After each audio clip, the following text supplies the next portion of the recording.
Ponyo Ponyoの魚の顔 Vernier Scalper. Willkommen auf meinem YouTube-Kanal. Ich bin Vernier Scalper and today we will be talking about my favorite film. My favorite Ghibli film. You know what, Pom Poko? You might be dethroned because I think Ponyo is number one. Ponyo used to be number two. And then Pom Poko, but maybe it's recency bias. Okay, maybe it's recency bias. I don't know. I guess we'll have to sit this out for a while before I can recollect my thoughts. But for now, this might be my favorite Ghibli film. And am I ready to talk about it? I want to feel appreciated. This film was so good, and in my previous film I said that, okay, you know what, maybe on my rewatch I might feel that it is boring, okay, because I know that some people think that this one is boring. It is one of Miyazaki's weaker films, like it is not as good as like Spirited Away and House Moving Castle and Princess Mononoke, you know, those trifecta that we teabag and we whatever, okay, I get it. Okay, this one is a bit more kiddie. It's a bit simple. It's not very conceptual. Well, I don't fucking care, okay? I don't fucking care, like, which films you choose to teabag, but this is my favorite film, okay? This is my favorite Ghibli film. I love the fish. I love the seaside town. I love the vibes. I love the water. Okay, I love the water. I love the mermaids. Mermaidia. Barbie Mermaidia. Let's just start, okay? Let's just start. I want to get into it. Like, the color pencil artwork is sad.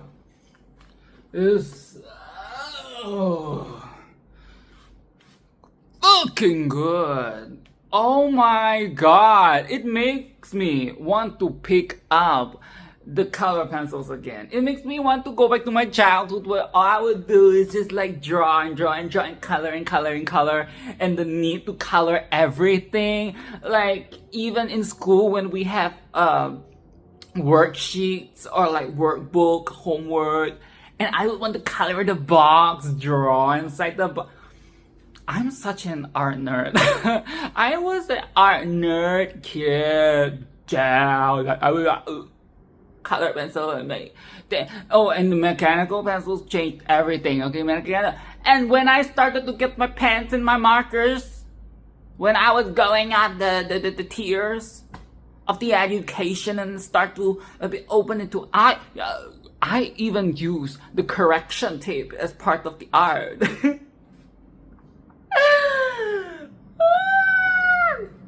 The color pencil was so good, especially for the scenes that were above land.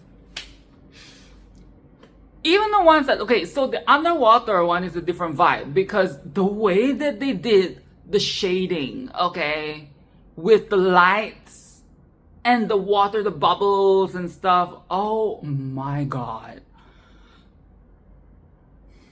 The thing about Ghibli is that when it comes to water, there is a video about it. I can't remember who is it by. I'm sorry, but they're more popular than me, so it doesn't really matter. You know, there was this video talking about how good the water in Ghibli looks, okay? And the way that Ghibli does the water is so simple, but it gets the idea across that it is water. Okay, it is water, and you have that liquid, and you have the reflection. Okay, it's like this suggestion of water that is so accurate and so beautiful and pretty. I need to calm down. The refractions and the light, okay? The halation. Snow halation! It is so freaking good. The amount of shit that they had to animate. Bruh. In the previous film, okay, House Moving Castle, I was talking about how, you know, my friend Barbara told me that the animation definitely leveled up at this point of time in the Ghibli-verse. Oh, bitch. The amount of shit that they had to animate in the water, because we have all these fish, like the movement, and it was not even like really a narrative thing. It was more of just setting the tone, setting the mood, creating this world that we are submerged, literally and figuratively, into. Okay, we're submerged into this underwater world. And it's so captivating. It's so captivating. It is so captivating, but I wouldn't say that it is overstimulated. Maybe I'm just being a bit biased and, a bit of a Disney hater, but it's so good. It's so good. And the music. Okay, I wanted a little bit more waltzy music, you know what I'm saying? Like in those Super Mario underwater levels, but the music is very lush and pretty. And it is never in your face. It is lush, but it is kind of in the background, almost like it is, again, with the refraction of sound in the water. And, what is it? The Foley and the sound effects of the water things. The woong woong, the bouncy, bubbly sounds. Are you fucking kidding me? Are you fucking kidding me? Are you fucking kidding me? Now, just like a quick tangent for you to understand me, Werner Scalper, better, since I mentioned Mario levels, my favorite types of Mario levels are the ones where it's paradise on earth, okay? It's water, seaside, underwater is fun, I love that shit. I love the underwater, what is that region in Genshin Impact? No, it's not Sumeru. Fontaine. I like Fontaine. I like that, even though I don't like to traverse it physically because it is too much, 360. But it's so fucking pretty. It's so fucking pretty. I love underwater shit. This movie makes me want to have like a fish tank, like a really luxurious fish tank. And I know it's not the most ethical types of pets to have, but it is really giving me that desire, But I'll sit on it, and I'm a bit broke for that at the moment as well. A luxurious fish tank. Who the fuck do I think I am? I don't even have the space for that. That is why I'm filming next to a wall. And at the start of the film, we already have an environmental allegory. Okay, please don't tell me that Ponyo is a shallow and kiddish and childish movie and juvenile. Like, why is there so much junk at the bottom of the river? Or sea? Or, the water body that we see at the start of the film where the Ponyo was trying to escape from the ship that is collecting all the junk. Why is there so much junk? All that humans are fucking flops, okay? The theme continues, okay? The theme fucking continues across the film.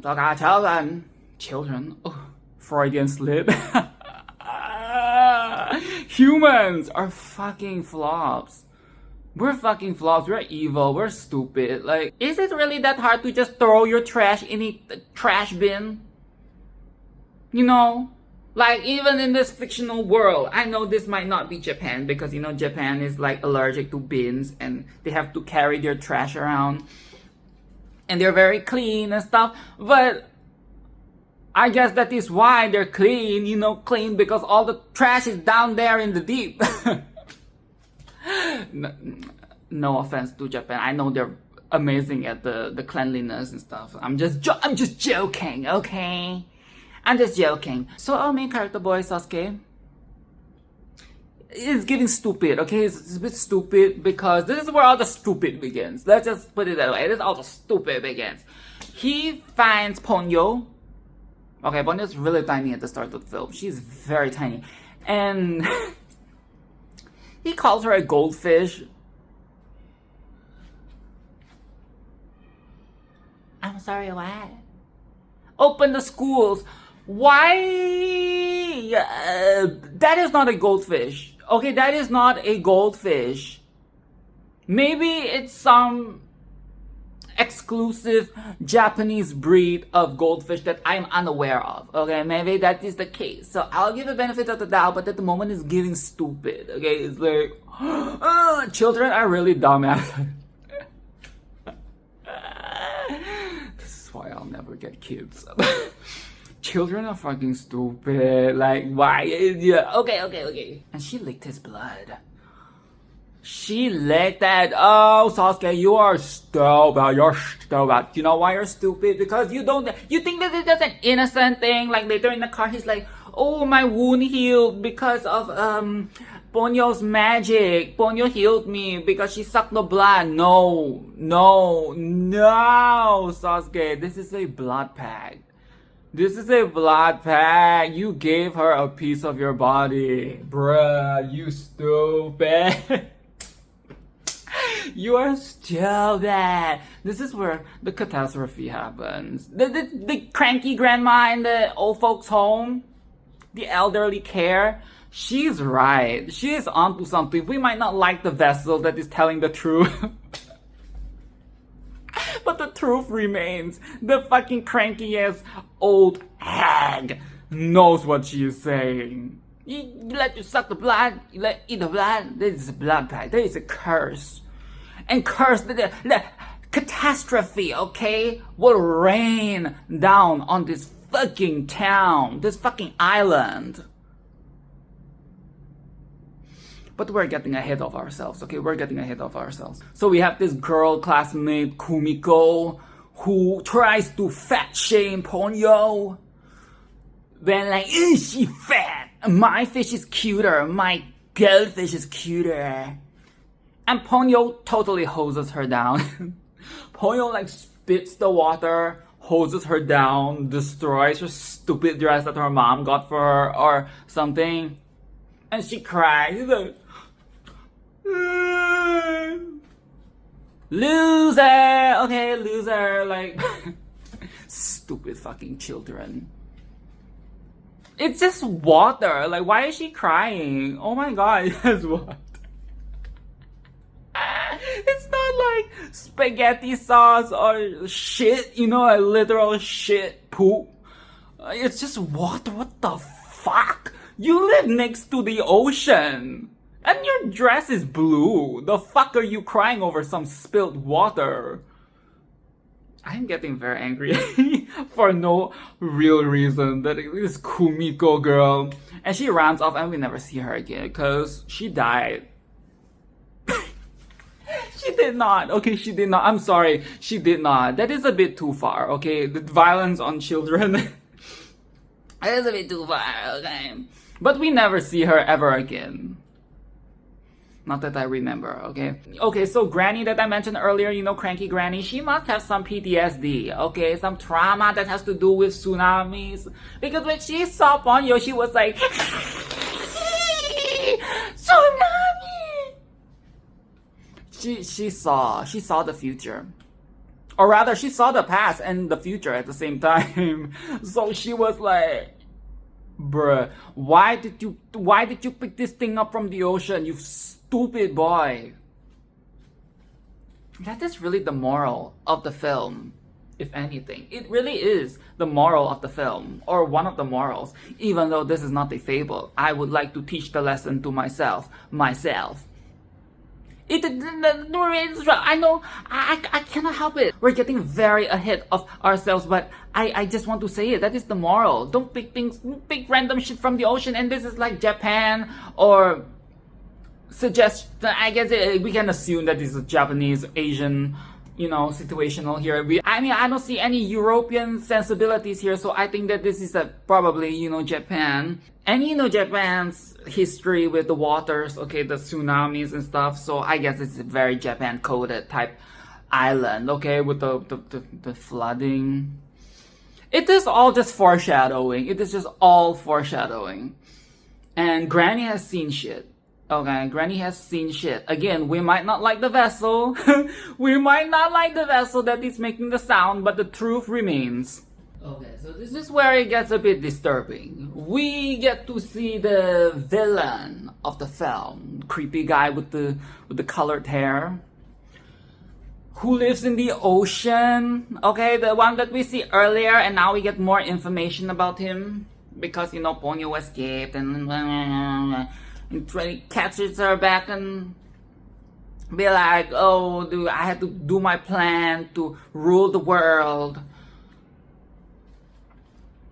I have many questions. And at this point of the film, I was not sure what exactly is Ponyo. So is Ponyo supposed to be like a test tube baby? Is she supposed to be some experiment gone wrong or right, if you know what I mean? Because why are there all these other little mini Ponyo? So what is the deal? Like, why is she special? You know, like, is she like the experiment that is a bit the variation in the cells or something? She's like stronger and more superior, so now he's going to use her to achieve this crazy plan that he has, okay, this crazy scheming plan, and all the other little Ponyos are just helpless, like swimming around like stupid fish, you know, helpless as their mother. This is the thing, I did not know that those are her siblings. I thought that she was the mother at this point. I was like, how did she have so many kids? Because if she was born by like in a man-made way and she has so many kids, it would mean that he is the one that is responsible for her creation and then the creation of these many little red devils. The red devils, and that is very messed up. He made her give birth to that many babies. I mean, okay, fish, amphibian, whatever, you know, they have lots of eggs, but still, that is so messed up. And where did he get the sperm? Where did he get the thing that will get her to breathe? They're siblings. She's not the mom. It's more disturbing that he's the dad.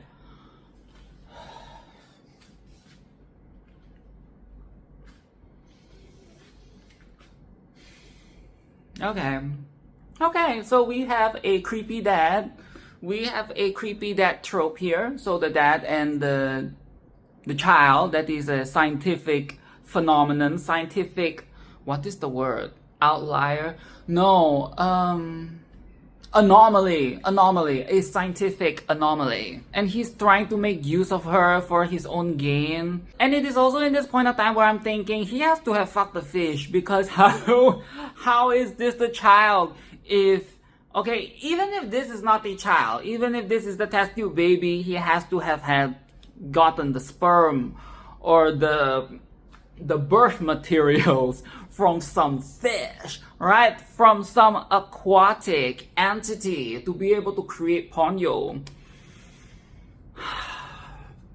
And what is this stupid goal even supposed to be? He wants to use the moon, and because you know the moon has to do with the tides and everything, and he wants the sea levels to rise, blah blah blah. He wants to fill the elixir well, and that it will bring back the Cambrian era.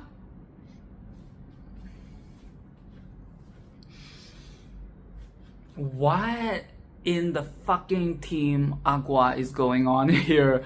What in the Kyogre is going on this very day? Bruh, what? Like, what? You're not a fish. That is one thing that starts to chime in my head the entire time as I'm watching his motivation, okay? Like, why? You're not a fish.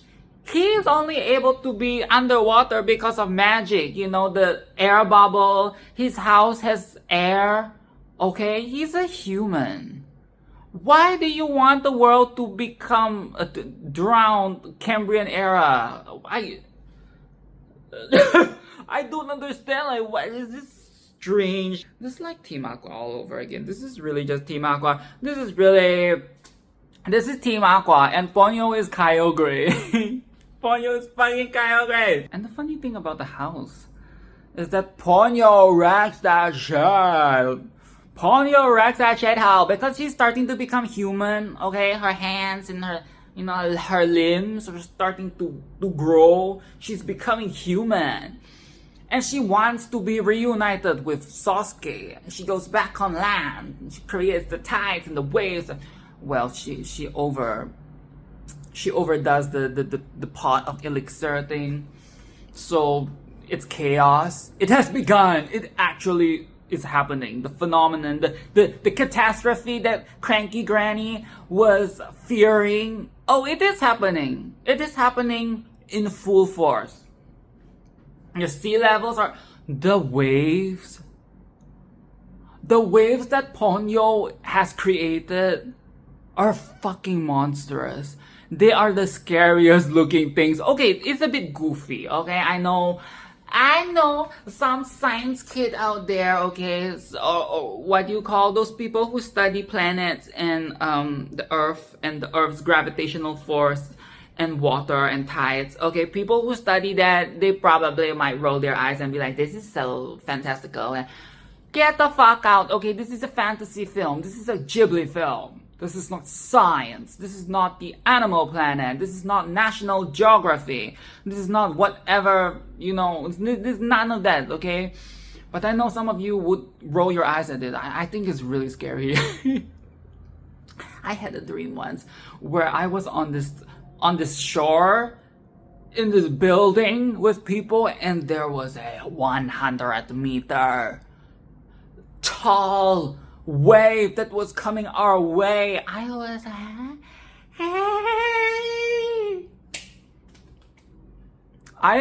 as a person who cannot swim, I'm not fucking with this shit. I'm not fucking with this shit. And the way those waves were like monstrous. And I'm not even talking about the fish waves. The fish waves that the guy uses. The creepy guy, he can like summon those water fish things. It's very Genshin Impact. Maybe this is where Genshin gets a lot of its inspiration from Ghibli. Like the sentries, the old sentries, and now it's like the water fish and stuff. Anyways. No. It is very, very monstrous. And she wrecks the creepy guy's house, her dad's house, okay? Very, very rebellious child vibes, okay? Very rebellious, I'm going to destroy everything. I'm going to wreck the living room, the toilet, the kitchen. Try to stop me, but he does not even find out. God knows where the fuck he is. And with the waves and the flooding and everything, I was thinking to myself, what if she accidentally kills Sosuke's dad?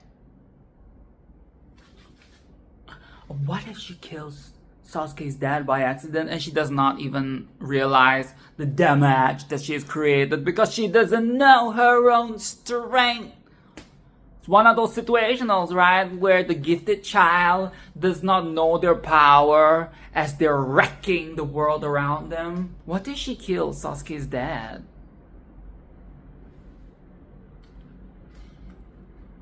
And he has to learn the hard way that she's the murderer.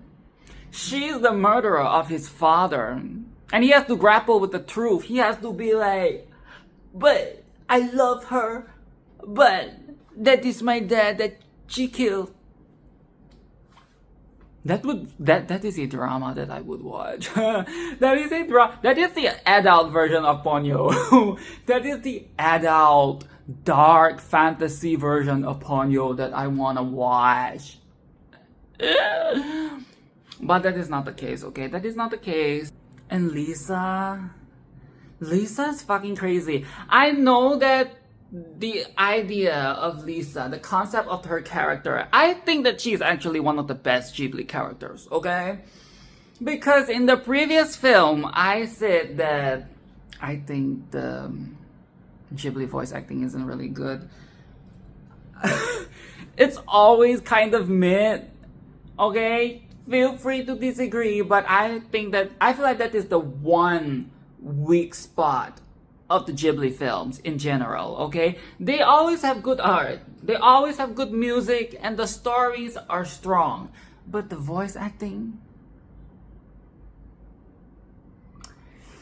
It leaves much to be desired. But I think that the voice acting for Lisa is really good, and her character itself is very good. You know what I'm saying? I think it also has to do with the fact that the Ghibli characters that are more, they have more conviction and are more lively, they tend to have that, more vitality. Like, it comes through in the voice acting as well. But I feel like it doesn't, even with the more demure characters, I believe that the voice acting could be better. It does not have to necessarily just be, oh, I'm insecure. Like, I think the one for Sophie was okay, was alright. She did sound like a prude, which I envisioned for her. But there are some voice acting choices in Ghibli that I just think are freaking flat, especially with the men. The dads, the dads always have the flattest, most boring voices ever. Lisa's fucking crazy.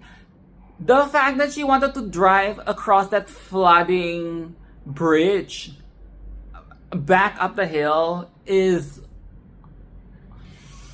diabolical. I get that she is supposed to be a strong mom, okay? I get that she's supposed to be this bold, strong, unapologetic mom who's just brave and like super, just like badass, okay? I get she's supposed to be a badass and I like her. But that is a decision that I would not make.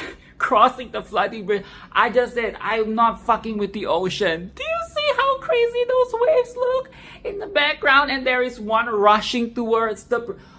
No, oh hell, that is some white woman ass bullshit. She was possessed by a white woman.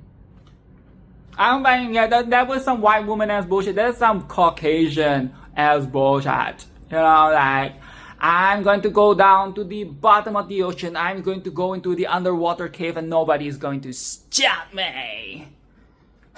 And they die in the cave. Bruh. So that was really very crazy. And it's coming to me again.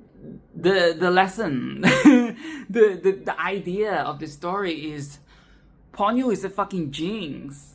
Okay, Ponyo is a Jinx. 扫把星明白吗? Oh, she is a Jinx. You understand what I'm thinking? It is... No. You let her suck your blood. You let her suck your blood. And now the world is collapsing. You fell in love with a Jinx. Okay, you fell in love with it. And you didn't even need to bring her home. Okay? You barely brought her into the house. And now she's bringing herself here. From the ocean. And she's bringing the ocean along as she... She's really bringing the ocean along. When she finally gets to the top of the hill where the house is, the ocean is still following her. How high do you have to go? Like, just leave the fucking water. Why does it have to be this dramatic? And wouldn't the whole fucking town island thing be submerged by now? All because of a girl. All because he wanted to be with this girl. And everybody has to die. Everybody has to die. Everybody's properties.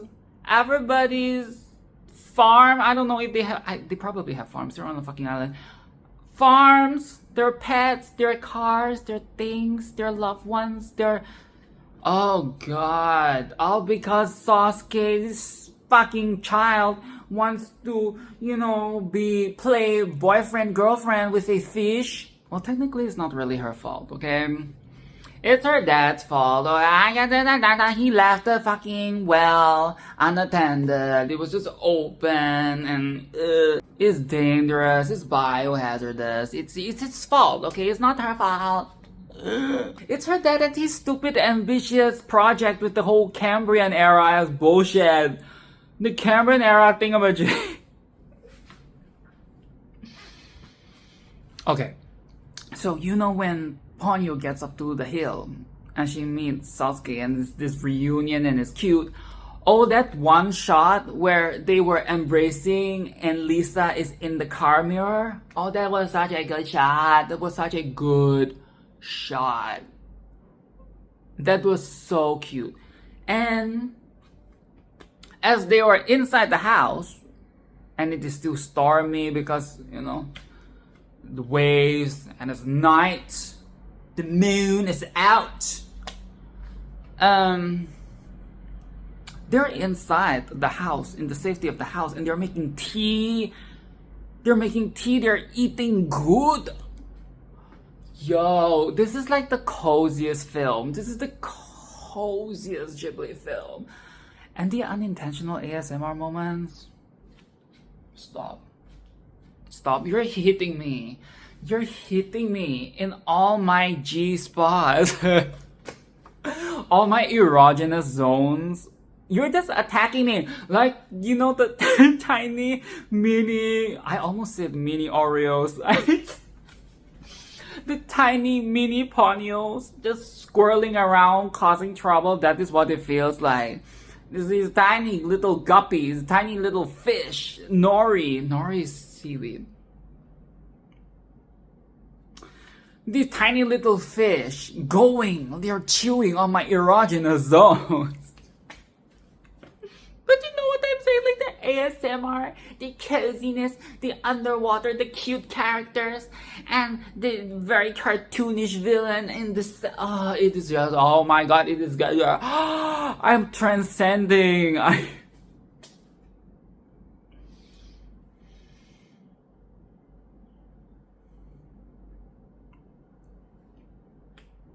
It is so good. Oh, this is. And the house. We have to talk about the house. That is a dream house. A beach house? On top. Okay, it might be a bit inconvenient if you don't have a car or bicycle or something, because it is at the top of the hill. How the fuck are you gonna get to the bottom, right? How are you gonna get to the town? How are you gonna get to the rest? What if you have a heart attack up there? Who are you gonna get help from? It is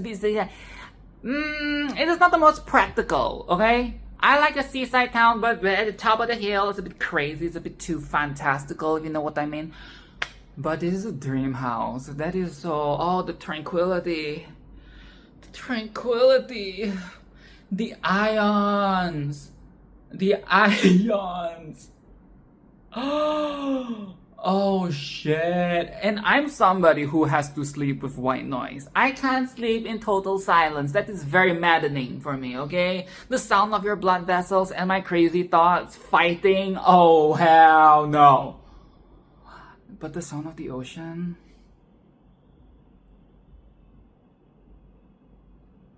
This is a fucking dream. And I don't mean a fucking surreal dream like in a Spirited Away with the pigs. Oh, and she named her abuser. We know his name now. He's called Fujimoto. Okay, Fujimoto. We know who you are, okay? We know you. We know your face, we know your name, we know where you live. But I guess he doesn't have a home anymore because it has been wrecked. It has been flooded. But now we also have this looming cloud of doubt of whether the dad is alive. Because they're supposed to have dinner together, but he's out at sea, and now with the waves and everything, he's not coming back. He's definitely not coming back on that night. And Lisa is sexually frustrated. She's so frustrated. She opened that can of bear. And she was like, baka baka baka baka baka baka baka in the Morse code. That was so funny. That was very camp. And instead we have this Jinx in the house. This home wrecker. Is that what you want? That's what you want, huh? That's what you want. Sosuke, you don't want your dad anymore. You rather have this fucking fish girl. You get what you asked for. But forget about the dad, because let's have noodles! Let's have ramen! Ramen tabetai! Ramen tabetai! Itadakimasu! Oh, they did not say itadakimasu, right? They did not say that. They should have taught her how to say. They did not teach her the proper manners. So maybe this is really not the Japanese culture that we're looking at here in this film, but there was no itadakimasu. She ate that shit so fast. She stuck that ham in her mouth. Oh, disgusting. Oh, aren't you an animal, Ponyo? Or what is her real name? I forgot to talk about her real name. Her real name was, Griselda. It was some ostentatious, pretentious German name. Where is it? I wrote it. Brunhilde?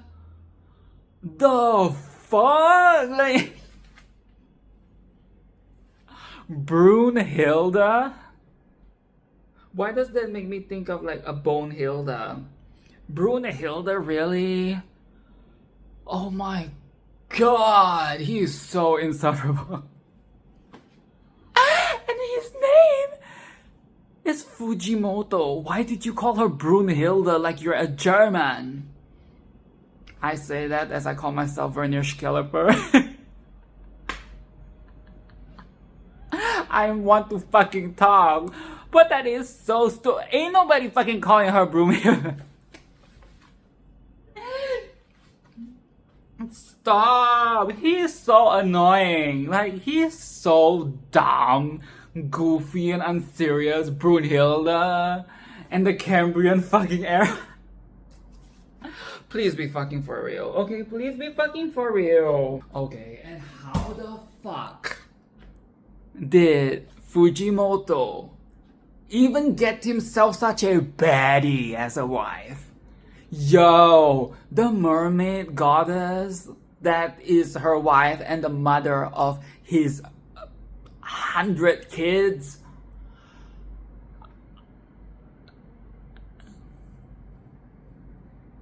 How the fuck?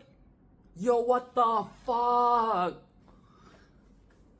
That is crazy. That is why women are the best. Women are the best. I mean this in the best way possible. Okay, I am not insulting women, really. You can give a potato, okay, a potato that is fresh, out of the ground, out of the soil. Give it a bunch of, you know, some googly eyes, a mouth, a face. And a woman will fall in love with it. Why? Why did she agree to marry this fuck? And how is she letting him do all this bullshit? Does she know what's going on in the house?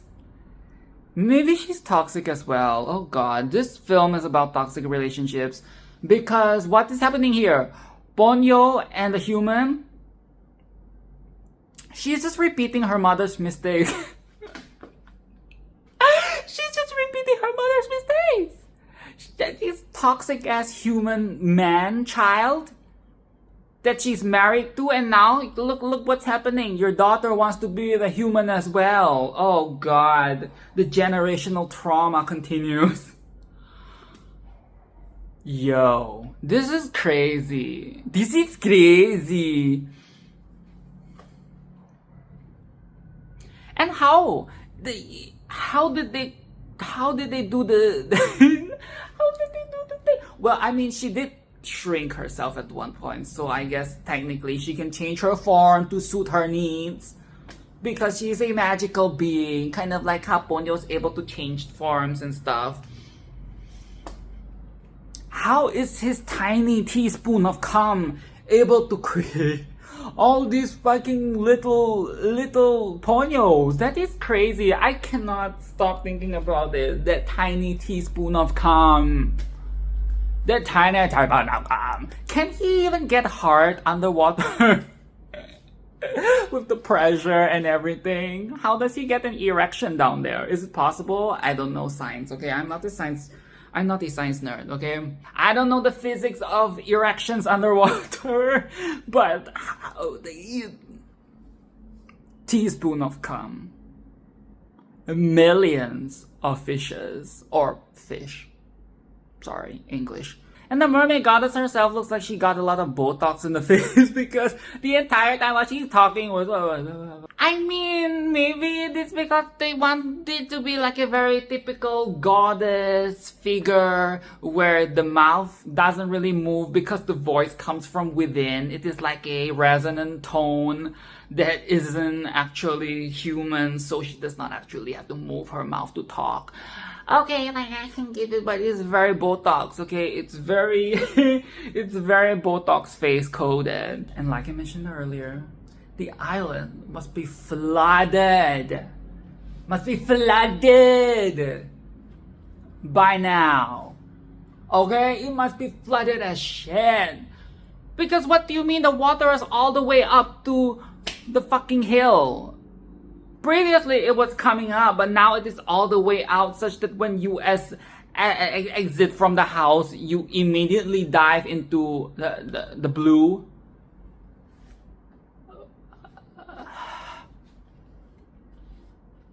The suspension of belief is really crazy.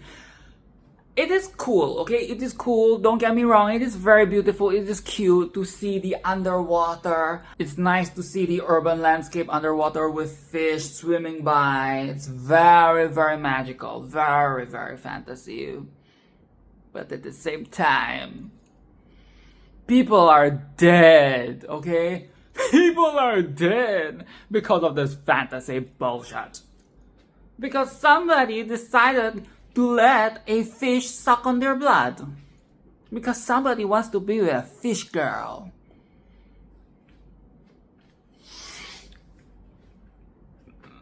Stupid child. And Sasuke seeing the rescue boats and going, oh, it's like a festival. Everybody's here. A festival of death is what you mean. Festival? You think this is a game? You think this is fun? You think this is happy, gay? You think this is a wonderland? This is paradise? Oh, this is destruction. This is tsunami. And the overview, like the aerial view of the island being this new Cambrian era as bush. I don't know. I don't know why the Cambrian era thing gets me all the time. I don't know why I find that so funny. It's so stupid. I'm sorry. Okay, I'm sorry. I'm trying to be serious. But the aerial view of everything. Yes, it's pretty, but people are dead. Because of Ponyo. Call me slurs, call me bad words, curse at me because I was laughing when Sasuke was crying for his mom. Oh!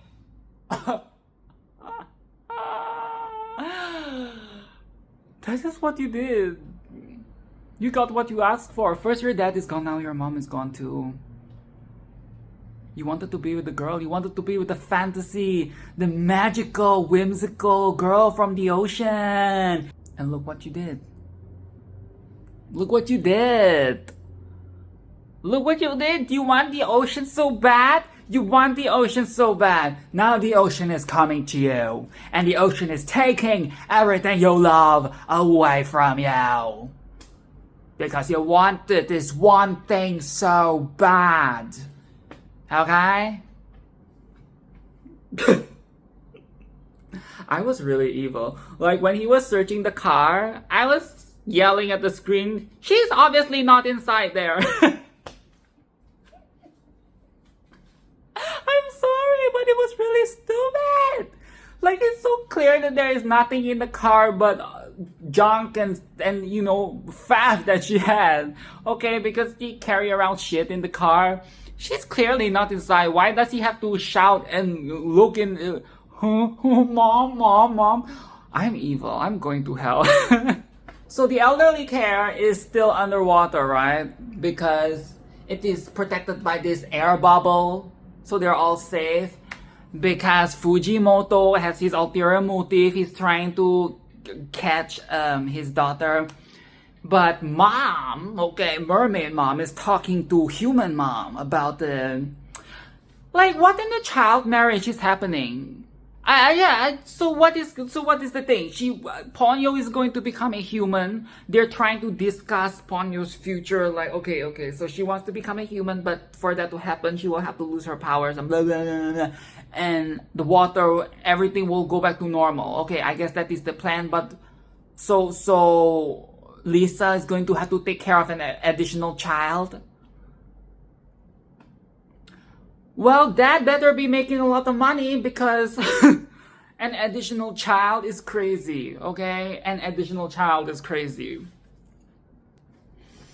This, we're not looking at working adults here. We're talking about 2 little kids. But sure, the elderly ladies that were running around because suddenly they're cured of whatever ailments they have, so they can run. They have the energy and the muscles to run, so they were like, they're racing around the grass. That was so cute.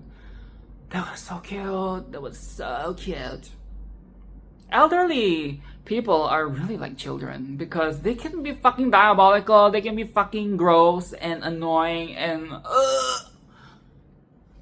it is the same duality as with the children, right? But it is so nice for the old ladies to be able to feel youthful again, run around. It was so cute. But it was also giving very much like they're in paradise. In paradise, I mean, dead. Okay. One of them even joked that they are jokingly asked if they're on the other side. Because it really does feel like they're dead. I think the first time I watched this film, I did had that thought that are they dead? Like, is this like some metaphor for death? They're actually in the afterlife and actually everybody on the island fucking died. But you know, because we're now in heaven, we're God's children. All that Christian bullshit, you know what I'm saying? Like, we're all God's children and now we can fly. We're light as a feather. It was very cute. Even Cranky grandma got to have her fun. And in the end, all is good. All is good. Everything goes back to normal. Ponyo becomes a human. And Fujimoto apologizes to Sosuke for everything.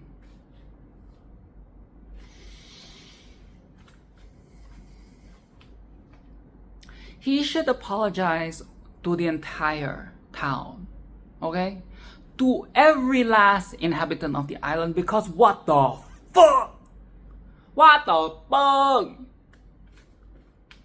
Did you just apologize to this child? Like, this singular child? Like, why? The child does not know better. The child doesn't even know anything. He does not even know the pain that he has caused because of his relationship, okay? He is in dreamland. He is in paradise. He is not even on the same realm. Okay, you apologize to him for what? Or how about you apologize to his mom? Bruh. How about you apologize to the old ladies, to the people who drowned? We never know, because it's a kid's film, okay? The kid's film, so like, it's happy, everybody survived, no deaths occurred, but let's be real, a tsunami like that, as monstrous as the one that we've seen in this film, oh, it must have taken some lives. Somebody must have died, okay? Natural selection much? Some fucking idiot must have driven across a bridge and drowned. Did he apologize for that?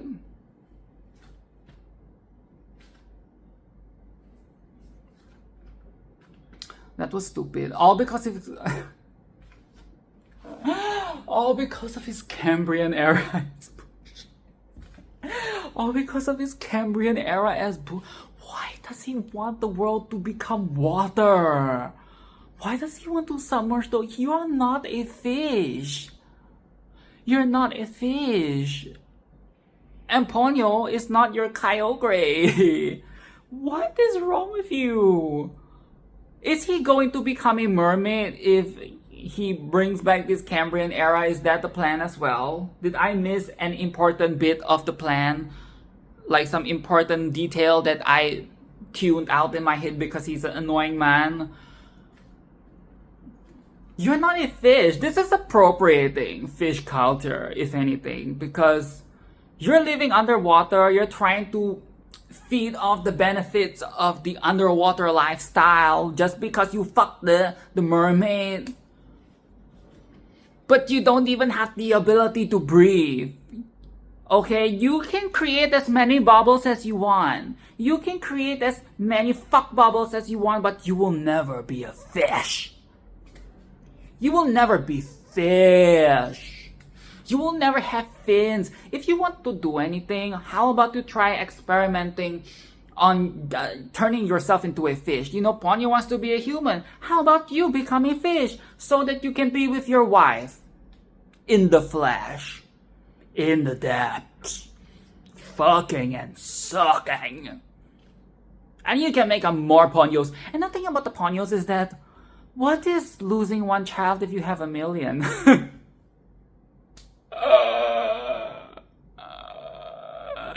Let's be fucking for real. With that number of children, don't lie. Don't give me this bullshit that you are so heartbroken that when you decide to be human, that is just one of 100,000 children. You don't give a fuck. Like, you're just trying to be hyper fixate on this thing, and I don't know what he's trying to. Okay, maybe he's just trying to impress his wife with the Cambrian era as bullshit, but anyways, that is it. Okay, that is it. I really fucking love this film. I think this is my favorite Ghibli film. This is my favorite Ghibli film. This is okay. So number 1 is Ponyo. Number 2 is Pom Poko, and number 3 is Spirited Away. I fucking love this. Is my thrill. This is my thrill trifecta. Okay, it has nothing to do with the quality of the film. I think that this is a very good film. Yes, it is not as edgy. I think this is the thing that people are like grappling with. Okay, it is not edgy. There is no violence. There's no death. It's very kindergarten. Okay, it's very rainbow sprinkles. It's very rainbow sprinkles. I get it. It just does not feel as life or death. But I think that there are lots of cute moments, cozy moments, and lessons you can learn. And well, it's not as Aesop fables as some of the other Ghibli films, but I guess that is where all the kiddie comments are coming from, because it is very clean. We're literally looking at the 5-year-old child and the 5-year-old fish. What do you expect? Okay, like it is kind of like the Ghibli experience, but it is aged down. Okay, the story is aged down to fit the narrative of this child. And I can see why Sosuke and Ponyo will live in their own world even though the destruction is happening around them, because it's fucking children. And the joys of being a child, okay? Perhaps that is the real thing about this whole Fatphobe, is the joys of being a child and finding a best friend and staying at home, and you know, mom and dad is away as usual. You know, it is good in its own right. It might not be the best Ghibli film, but it is the best one in my heart. Roma. 恶心啊，好油啊。That is it. Okay, like and subscribe, and do all of that. And in the next video, I will be talking about Arrietty. Okay, I remember liking Arrietty. It is based on a book, right? Like an English book. I look forward to rewatching Arrietty and talking about this. So, like and subscribe, do all that. I'll see you in the next video.